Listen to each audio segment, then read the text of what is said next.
this Muslim opened up, it was like a convenience shop. Anyway, and he just opened it up, and you know when a business first opens up, everyone knows that you go through hardship. And so when he first opened up, we used to walk in, tell him, brother, how's business?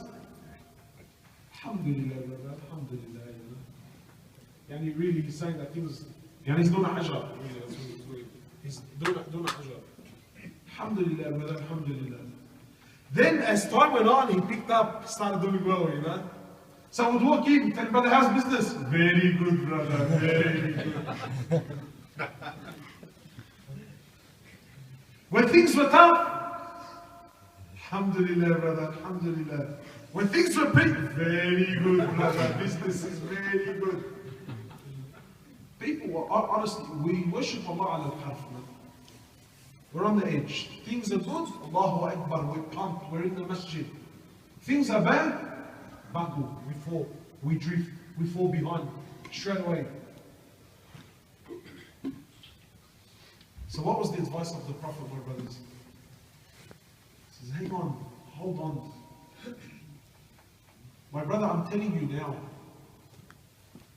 indeed not everything is glorious, not everything is rosy, not everything is hectic, bro. But glad tidings to those who, wallahi, glad tidings to those who hold firm and go the distance all the way. Because that's true success. To hold on to your deen all the way, my brother. All the way, take it all the way to the end. I'm not concerned about the one who started the marathon, took off like an absolute lightning bolt, bro. Boom, started doing these ones. Flying. Then halfway buckled and fell on the floor, and then they had to come and pick him up in the stretcher. But the guy that walked in the beginning, and you and I were laughing at him. He's walking. And he's walking. But he got to the other side, didn't he? I'm not saying that we should walk in our deen, no. But I would rather you walk in deen than bolt and then drop it. My brothers, Allah subhanahu wa ta'ala mentions in Quran, and there's a beautiful hadith, it's very, very long, but I'll cut it short. Allah subhanahu wa ta'ala speaks about the people of the beach. There was a people whom they were living under a kingdom, and a boy, anyway, it's a very long hadith. But the moral of the story is there was a young boy who finally embraced Islam, and there was a king there who was claiming to the people that he's when all the blood, that he's God Almighty, and the people were worshipping him. And then this young boy, who was a Muslim, who was a believer, who died on Iman, he gathered the whole community, and the king killed the young boy. And the young boy was saying to the king, the only way you can kill me is to say Bismillah in the name of the Lord of this young boy. Anyway, so he says Bismillah, the king not realizing that he just did da'wah in front of everyone, calling people to the one true God, and then he kills the young boy. Anyway, so when he kills the young boy, the whole community accepted Islam. So the king, the whole reason why he killed the boy publicly was to show the people the consequences of taking a Lord other than him. But when the people realized that no, the Rabb that this young boy was worshipping is the true God, so every single person accepted deen. Every single person accepted Allah Azza wa Jal. So the king called upon the people and asked them. He insisted that they turn back on their deen. They stood staunch. They stood firm on their deen. He says, I will deal with you. He dug up a massive trench and set the trench on fire and launched the people inside. Launched them inside. Burnt them alive. These are people that were Muslims for moments. Really, they just accepted deen now, they just accepted Allah. Then moments later, the king digs up a trench, sets it on fire, and now he's throwing them in there. Imagine, you accepted deen, and then they were thrown into the fire. In fact, one of the women, she had her son, her baby. And when she realized that she was about to be casted into the fire, she buckled.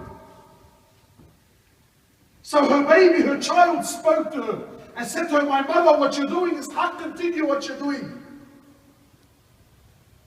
The baby is telling his mom, and what are you doing? Go in. What you're doing is truth. What you're doing is right.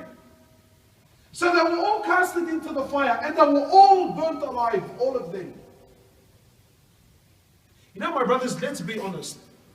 These people, a whole community, just accepted Islam, then moments later they were all burnt alive. Really, as far as you and I are concerned, is this success or is this victory? Sorry, is this victory or is this failure? Failure. Really, it's failure. You just accepted deen. They didn't establish anything. They didn't open any mosques. They didn't do any prayers. They've done nothing. They just accepted Allah, and as a consequence, all of them were burnt alive. What does Allah say about this? He says it's the greatest success now. He says these people that were burnt, these are the most successful people. Really, sometimes when I read, I say to myself, Tabi Allah, what's so successful about them? Really, what did they do that was so great? I accept Allah, thrown into fire, thanks for coming. Well, what is it that they did that was so great? You know what it was, my brothers? They stayed firm on their deen. They didn't turn back. They stood firm. And Allah Azza wa Jal says, He says, this is the greatest success. My brothers, you know, the road ahead of us is a long one, man. Very long road. Really, if we are buckling now, some of the shabab we're 20, 25, 30. We're buckling. What have you left for when you're 50 and 60 years old? Abdullah, the son of Imam Ahmed, he says, I was there when my father was dying.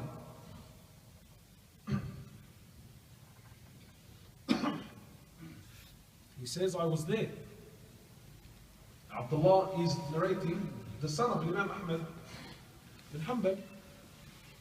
He says, I was there when my old man was dying. And he says, and he's saying that when my old man was dying, he was going through what they call sakarat al-maut, in and out, conscious, unconscious, conscious, unconscious. He says, so when my father gained consciousness, very famous story, he says, la ba'ad, la ba'ad. He says, no, not yet, no, not yet. Abdullah then said, then my father lost consciousness. So Abdullah says, you know, I was amazed. Why is my dad saying, no, not yet, no, not yet? He said, I started to worry, you know, that maybe my father doesn't want to leave dunya. Brothers, we're talking about one of the greatest scholars the Ummah ever seen. He's saying, no, not yet, no, not yet. So Abdullah says, I sat next to my father anxious, praying to Allah that he would wake up, because I wanted to know, what does he mean by no, not yet? He says, so I waited next to my father until he gained consciousness. And when he woke up, I said to my father, why are you saying no, not yet? No, not yet. What do you mean by this? He says, Abdullah, Shaitan was standing in front of me.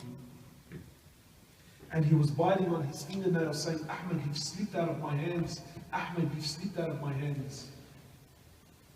So I said to him, no, not yet. Not until I'm dead is the fight over between you and I. This is a man who's on his deathbed, my brothers. Really, if this was any one of us and you were Imam Ahmed, what would we have had said? If it was me, I was sitting there because I did sleep out of your hands, bro. Well, I was a big fish, bro, and you didn't catch me. Really, true? True. But Imam Ahmed says to him, no, the guy is dying, Ya Allah, he's going through sakarat al-maut, khalas, he's at his last moments. He says to him, no, the fight is still on. Not until I'm dead and gone is it over between you and I. This is, wallahi my brothers, this is istiqamah. Being firm on deen all the way to the end. And these are the ones who are most successful.